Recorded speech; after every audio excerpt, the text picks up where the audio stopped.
اس کا جو گیپ تھا یا اس کی جو حدود تھی وہ ختم ہو چکی ہیں اس وقت ہمارے معاشرے سے۔ اب یہ جو واقعات دو میں نے کوٹ کیے، اس کا مقصد کیا تھا؟ یہ واقعات آئیں گے، مزید بڑھیں گے، میری بات لکھ لیں، مزید واقعات ہوں گے اور معاشرہ سوسائٹی اسی طرف چلتا جائے گا اور ایک جہنم کے گڑھے میں گرے گا۔ آخری حق تباہی ہے، عذاب ہے۔ اللہ تعالیٰ نے اس قوم کو جس طرف یہ چل پڑی ہے یہی سطح، ہر چیز میں گراوٹ، ہر چیز میں گراوٹ۔ لیکن اب جو میں بات کرنا چاہتا ہوں، دیکھیں، آپ اٹھتے ہیں صبح سویرے، آپ موبائل اٹھائیں، کوئی سوشل میڈیا پلیٹ فارم آپ یوز کریں، آپ خیر اتنی نہیں دیکھتے جتنی آپ برائی دیکھ رہے ہیں۔ ایڈ کی صورت میں ایڈ آپ کو ہی ملتے ہیں، آپ آئے روز چلیں، آپ سوشل میڈیا پہ کچھ برا دیکھتے ہی نہیں ہیں، خود بخود آپ کو ایسی چیزیں خاص ایجنڈے کے طور پہ آپ کے سامنے سے گزاری جاتی ہیں، ایڈز کی صورت میں مختلف اور طریقوں سے آپ کے سامنے سے کچھ نہ کچھ ایسا گزر جاتا ہے جو آپ کے اعصاب یعنی آپ کے حواس خمسہ کو دوسری طرف اٹریکٹ کرتا ہے، یعنی نفس کی طرف لے کے جاتا ہے۔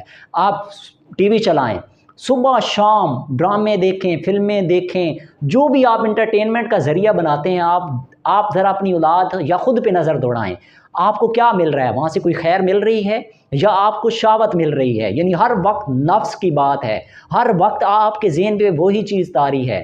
اس کو چھوڑ دیں، آپ موبائل کی دنیا میں آ جائیں۔ صبح شام ہم یوز کر رہے ہیں موبائل کا، چاہے واٹس ایپ ہے، چاہے آپ دوسری طرح چلے جائیں، یونیورسٹیز میں چلے جائیں، کالجز میں چلے جائیں، جس سطح پہ بھی آپ چلے جائیں، مطلب وہ لیول ہی نہیں رہا۔ جو پڑھائی ہو رہی ہے آپ کے سامنے ہے، اسٹوڈنٹس کا کیا چل رہا ہے، اسٹوڈنٹ دوستی کے چکر میں اور باقی سارے معاملات میں اسائنمنٹ بن رہی ہے، سب کچھ بن رہا ہے، لیکن کیا ہے، فزیکل ریلیشن بن رہے ہیں۔ ہر چیز کی وہ حدود ختم ہو گئیں۔ آپ کو ہر طرف جب اچھائی کے اوپر 80 یا 90% برائی غالب ہو جائے تب معاشرے نے کدھر جانا ہے؟ وہاں تو رشتے، تعلقات اور یہ حلال و حرام تو رہے گا ہی نہیں۔ وہاں آپ کس بات کی توقع کرتے ہیں کہ آپ بیج جو بو رہے ہیں وہ زہر کے ہیں اور آپ چاہتے ہیں کہ وہاں سے پھول اگیں؟ ایسا تو کبھی نہیں ہوگا۔ آپ اپنے آپ پہ، اپنے معاشرے پہ، اپنے گھر کی تربیت پہ نظر دوڑائیں، آپ کی آنکھیں کھل جائیں گی۔ آپ تو اپنی اولاد کو کچھ دے نہیں رہے، تو انہوں نے تو اسی رستے پہ چلنا ہے۔ مطلب جس چیز میں، جس ماحول میں پرورش، آپ مثال کے طور پہ آپ شباز کے بچے لیں، شاہین کے بچے لیں اور چھوٹے چھوٹے بچے، ان کو مرغی کے نیچے رکھ دیں، انڈے ان کے، اور ان کے ساتھ پال دیں، وہ انہی کی عادات اپنا لے گا۔ کیوں عادات اپنائے گا؟ کیونکہ اس کو ماحول، ڈھنگ، اٹھنا بیٹھنا، چلنا دیکھنا، ہر چیز انہی سے سیکھ رہا ہے۔ تو ہم کن سے سیکھ رہے ہیں؟ ہمارے لائف سٹائل، زندگی کا کوئی بھی پہلو لے لیں، کھانا پینا، پہننا، ہر سٹائل ہم کہاں سے لیتے ہیں؟ میڈیا سے۔ یہ جو ٹی وی کی صورت میں ہمارے سامنے رول ماڈل ہیں، ٹی وی ایکٹرز، وہاں سے ہم ہر چیز لے رہے ہیں۔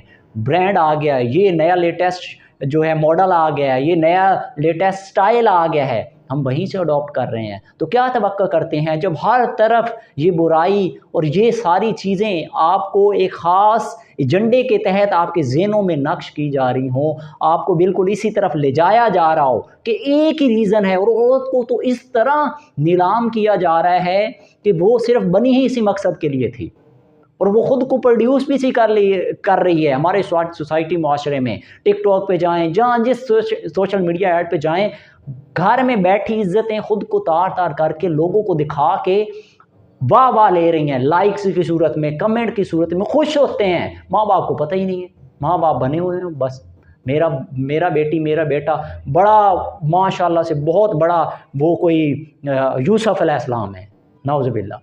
پتہ نہیں ہم کن سوچوں میں گورا ہماری اولاد کیا کر رہی ہے اور ہم کس طرف جا رہے ہیں۔ میسج پہنچانے کا مقصد یہ تھا کہ آپ اپنے گھر سے آغاز کریں، اپنے بچوں سے آغاز کریں، ورنہ کوئی روکنے والا نہیں۔ کل کو جب وہ درخت بن جائیں گے نا، مضبوط شخصیات بن جائیں گی، ان کی سوچ فکر پختہ ہو جائے گی اور وہ اس رستے پہ چل پڑیں گے، پھر کوئی روکنے والے نہیں ہوں گے۔